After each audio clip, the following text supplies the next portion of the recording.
នេះគឺជាអាសង្ស016ឬ Honda Trim ស៊េរីឆ្នាំ2016ខ្ញុំនឹងមកសង្ខេបខ្លះៗអំពីម៉ូតូអាសង្សមុននឹងស៊េរីឆ្នាំ2027នឹងចេញលក់នៅពេលឆាប់ៗខាងមុខនេះដោយជាទូទៅអាសង្សតែងតែផ្លាស់ប្ដូរនៅលក្ខណៈសម្បត្តិខ្លះៗឬរូបរាងចំណុចតូចៗជារៀងរាល់6ឆ្នាំម្ដងមូលហេតុដែលខ្ញុំលើកយកអាសង្ស016មកនិយាយក្នុងវីដេអូនេះគឺដោយសារការផ្លាស់ប្ដូរនៃអាសង្សស៊េរីឆ្នាំ2016នេះគឺជាការផ្លាស់ប្ដូរដ៏ល្អបំផុតមួយលើស៊េរីអាសង្សផ្សេងៗទាំងអស់រួមទាំងអាសង្សស៊េរីឆ្នាំ2023មកដល់ស៊េរីឆ្នាំ2026ទៀតបើយើងក្រឡេកទៅមើលអាសង្សស៊េរីចាស់តាំងពីឆ្នាំ1990ជាងរហូតដល់ឆ្នាំ2002អាសង្សមានកម្លាំងម៉ាស៊ីនត្រឹមតែ 100cc ប៉ុណ្ណោះហើយអាប់ដេតឡើងមកជា 125cc ចាប់តាំងពីឆ្នាំ2003មក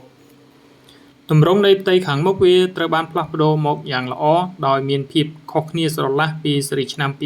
2003រហូតមកដល់ឆ្នាំ2015ដោយវាផ្លាស់ប្ដូរទម្រង់ចង្គៀងមុខនឹងទៅជាលក្ខណៈរាងជ្រុងជាងស៊េរីចាស់ហើយវាមានភ្ជាប់មកជាមួយនឹងភ្លើងអំពូលធម្មតាទេប៉ុន្តែខ្ញុំបានផ្លាស់ប្ដូរអំពូលនេះទៅជាប្រភេទអំពូល LED នៅខាងក្នុងជាអំពូល6ជ្រុងតែវាបានតែភ្លឺសាច់ប៉ុណ្ណោះវាមិនបានបញ្ចាំងផ្លូវបានឆ្ងាយល្អនោះទេហើយភ្លើងដមីក៏បានភ្ជាប់មកទាំងសងខាងនៅផ្ទៃខាងឆ្វេងខាងស្ដាំក៏ដូចជាភ្លើងស្តុបនឹងនៅរក្សាជាប្រភេទអំពូលធម្មតាដូចគ្នាដែរហើយក៏វាមានភ្លើងដមីនឹងវាល្អប្រសើរវាមានការផ្លាស់ប្ដូរមកយ៉ាងល្អដែលយើងអាចបើកបំភ្លឺពេលថ្ងៃបាន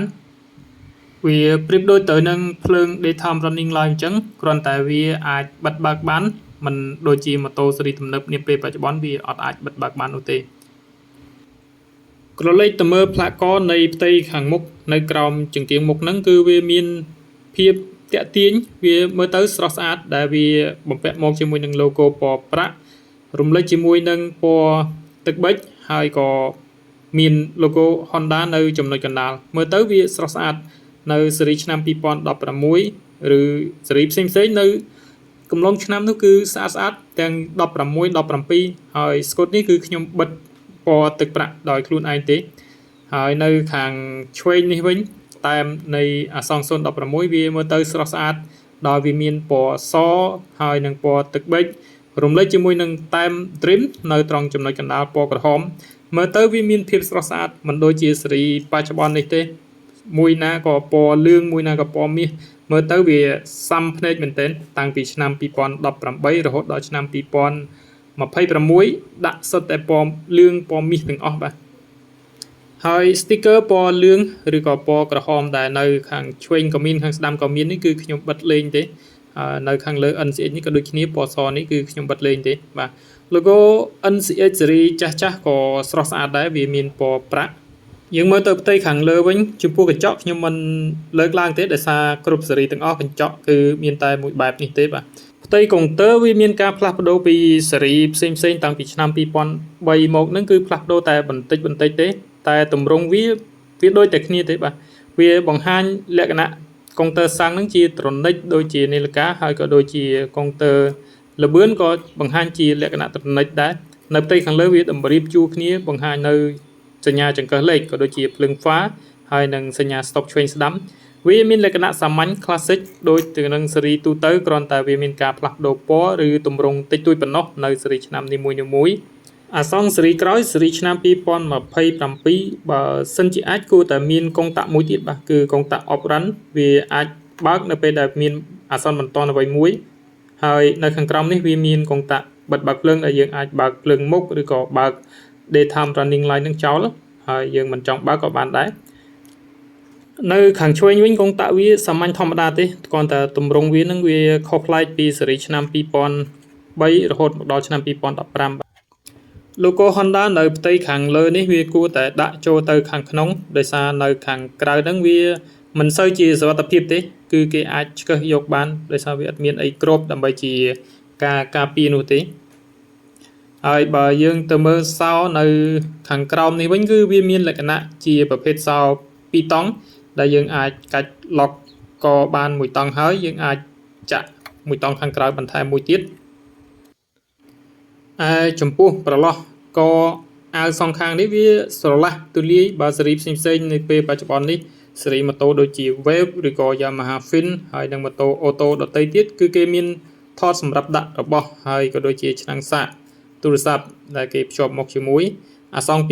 2027វាគួរតែភ្ជាប់មកជាមួយដែរបាទហើយយើងទៅមើលផ្ទៃខាងក្រោមនៃផ្ទៃកង់វាគឺជាប្រភេទកង់រង្វង់17ដែលសម្បកយើងអាចផ្លាស់ប្ដូរតាមទំហំផ្សេងៗបានហើយ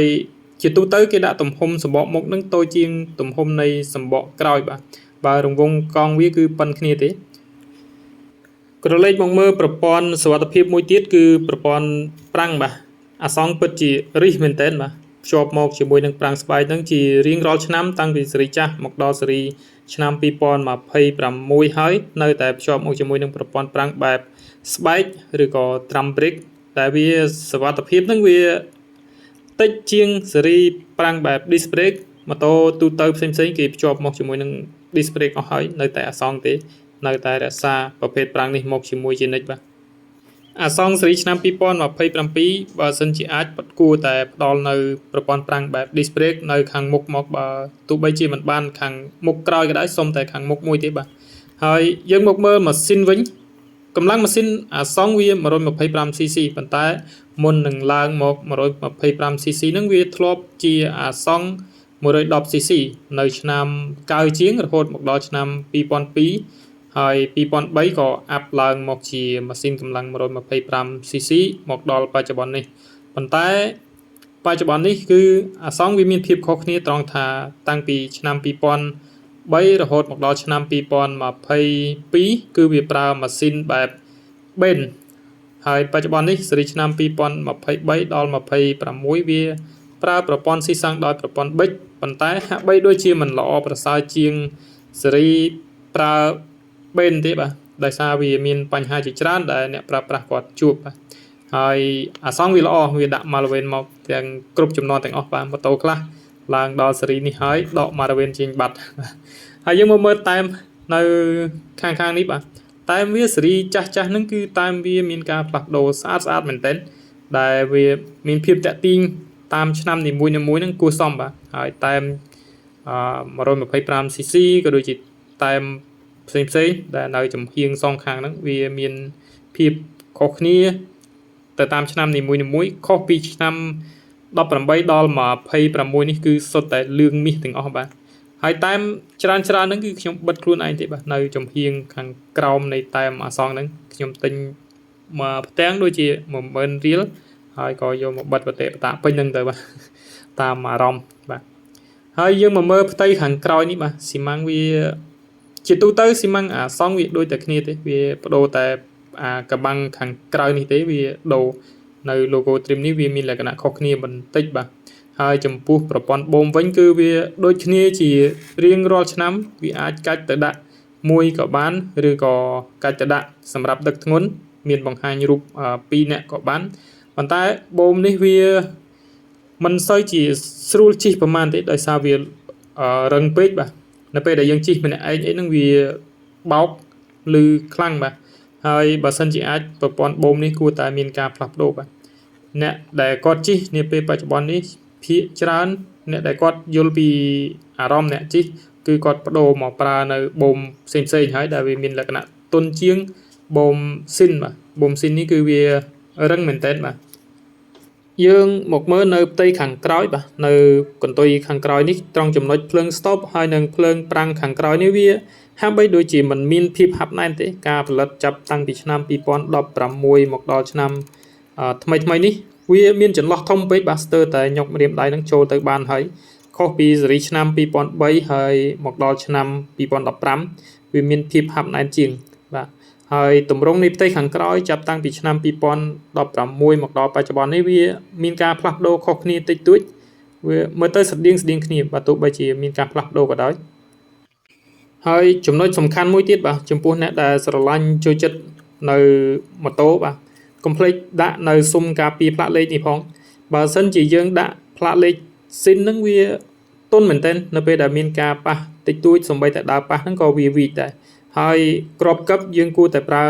ក្របកឹបដែលមិនមែនជាវិសដើម្បីការពារនៅការលួចដោះបាទ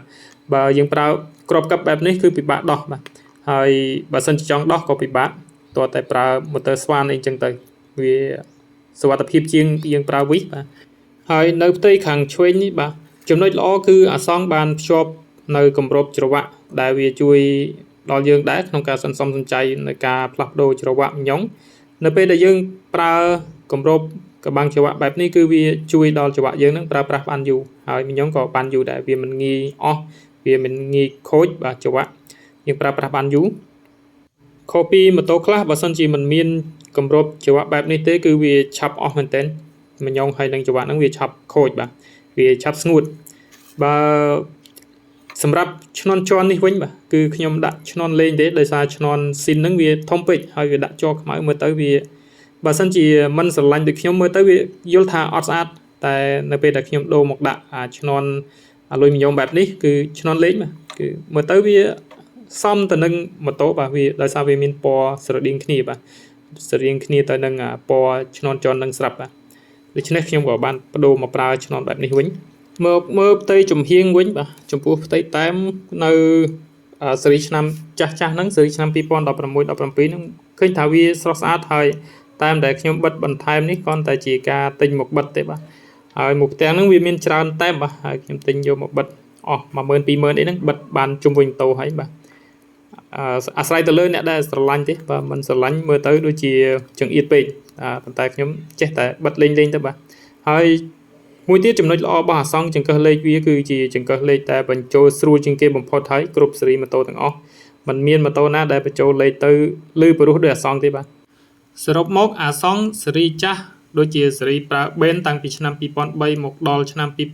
2022នៅតែជាប្រភេទម៉ូតូមួយដ៏ល្អបំផុតសម្រាប់ការប្រើប្រាស់ទូទៅទាំងការធ្វើដំណើរផ្លូវជិតផ្លូវឆ្ងាយថ្មីបើវាជាប្រភេទម៉ាស៊ីនប្រើបេនមែនតែការប្រើប្រាស់របស់វាមិនសូវជាស៊ីសាំងខ្លាំងទេអាចទទួលយកបានទាំងការជិះផ្លូវជិតផ្លូវឆ្ងាយខុសពីអាសង្ឃស៊េរីថ្មីបើវាប្រើប៊ិចមែនប៉ុន្តែកម្រិតការស៊ីសាំងវាក៏វាស៊ីតិចប៉ុន្តែបញ្ហាវាគឺតែងតែជួបដូច្នេះវីដេអូបង្ហាញអំពីអាសង្ឃស៊េរីចាស់ស៊េរីឆ្នាំ016ឬក៏ស៊េរីប្រើបេនមានត្រឹមប៉ុណ្នេះយើងจะមើលថាតើស៊េរីឆ្នាំ2027ខាងមុខនេះនឹងមានការផ្លាស់ប្ដូរអ្វីទេអាចទេភ្ជាប់មកជាមួយនឹងប្រព័ន្ធប្រាំងបែប disc brake ABS មុខហើយនឹងប្រព័ន្ធកុងទ័រខាងលើនឹងទៅជាប្រភេទ digital យើងจะមើលទាំងអស់គ្នាថានឹងមានការផ្លាស់ប្ដូរទេអរគុណសម្រាប់ការទស្សនាហើយនឹងការស្រឡាញ់ជួយចិត្តនៅម៉ូតូជួបគ្នានៅវីដេអូក្រោយ